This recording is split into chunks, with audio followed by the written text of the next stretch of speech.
Hear it from my friend. Joe Rogan explains what is woke. Woke is clearly a cult. It's a mind virus. And I think that it's so trite to call it that now. It's like whatever this thing is, this leftism, this Marxist sort of ideology that's waving its flag and indoctrinating people in this country. It's very similar to all kinds of religions. It's very similar to fundamentalist religions that have always existed, in that everybody has to believe very specific things and you can't differ. And here we go. Big back, wings into big back, big back, big back has big back, big back, big back, big back, big back, big back, big back, big back, big back, big back, big back, big back, big back. Might just eat a Big Mac. Might just order doing. I always assumed a store had rats or some disgusting animals. If I saw half-eaten food on supermarket, will turn out I was right. So I wanted to come on here and talk about something that is really starting to annoy me. So I applied for a job at TJ Maxx a few weeks ago and they denied my application. They couldn't even call me. They just sent me some automated email. So I went in today and I was like, so what was the reason I didn't get hired? And she was like, oh, like, you just, like, don't have enough experience. There was candidates that had, like, more experience than you. And, you know, I asked her if it was about my tattoos, obviously, because I know a lot of places don't like tattoos. She said that wasn't the reason. I don't feel like that's true, but whatever, I'll leave it at that. I want you guys to talk about in the comments what it's been like for you finding a job recently, like if it's been easy or if it's been difficult, and I want to know like what kind of experience you guys have, because I want to see if I'm the only person that's like experiencing this right now or not. And, you know, I hate that my tattoos are such a defining factor for me getting a job or not.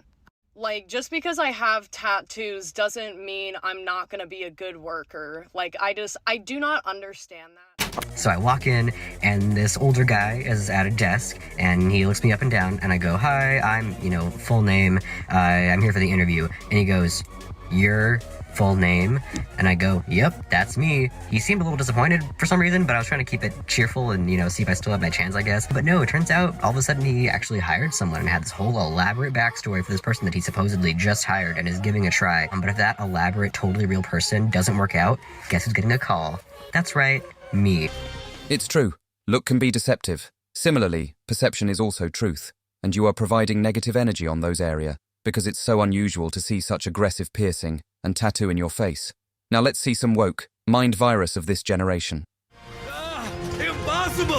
I want what you white hoes get, and I want it today, ASAP, not tomorrow. I better be receiving some gifting like y'all do every other white hoe that don't purchase shit from y'all. Fanita argues that if white influencer Alex Earl deserves a $50,000 partnership, so does she. This is not a drag, Alex. I'm not trying to drag you. I'm just keeping it fucking real. Because if you could get $50K for a brand deal, bitch, we both know I deserve it. The reason you're not getting the same bookings as Alex Earl is because you're not giving what Alex Earl is giving. Alex Earl isn't a comedian. She's an influencer. She's selling a lifestyle. Not about skin color, not about weight. It's about your marketability at the end of the day.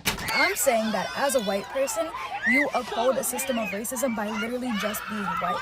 I believe if you're not spending your literal entire life dismantling racism, then you're contributing to its continuation.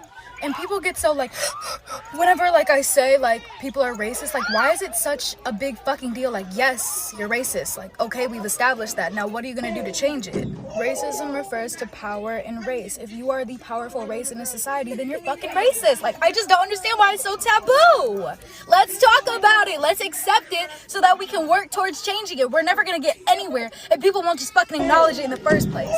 Being fat was viewed as being unable to control yourself, being attributed to savagery. Therefore, in an effort to continue to separate themselves from fatness, and this being white people and, slavery times. Fucking white people. One of the things they did was say that fatness was like being a black person.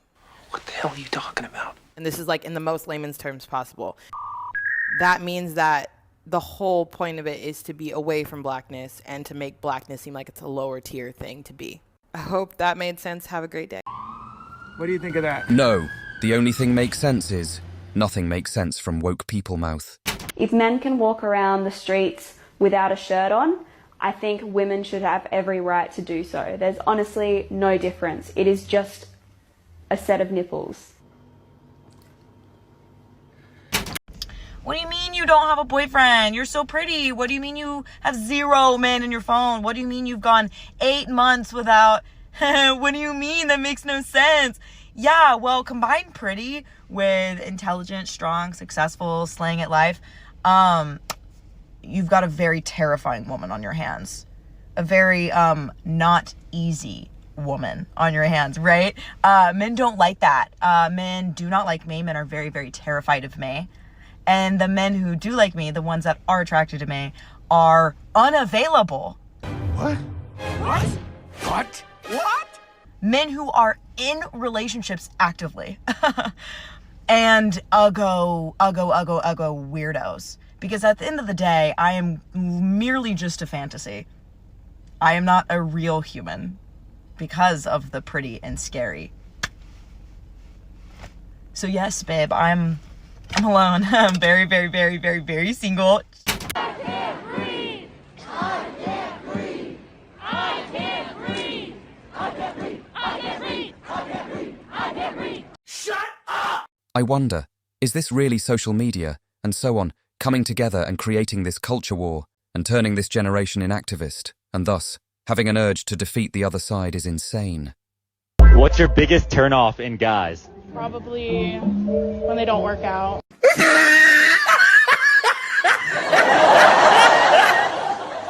I hope that they learn that no matter what your body looks like, no matter where you come from, you can do anything that you set your mind to. You know, I didn't think that it was possible for a plus-size girl to win. I didn't think it was possible for a girl from small-town Alabama to win.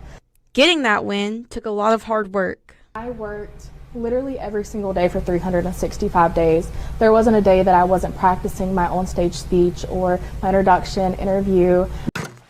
Are you comedy me? This is the pinnacle of joke for the people who work hard and maintain discipline. I think fat and unhealthy activists are pushing such nonsense to make mainstream concept. That's all for today's video. My friends, see you in the next one.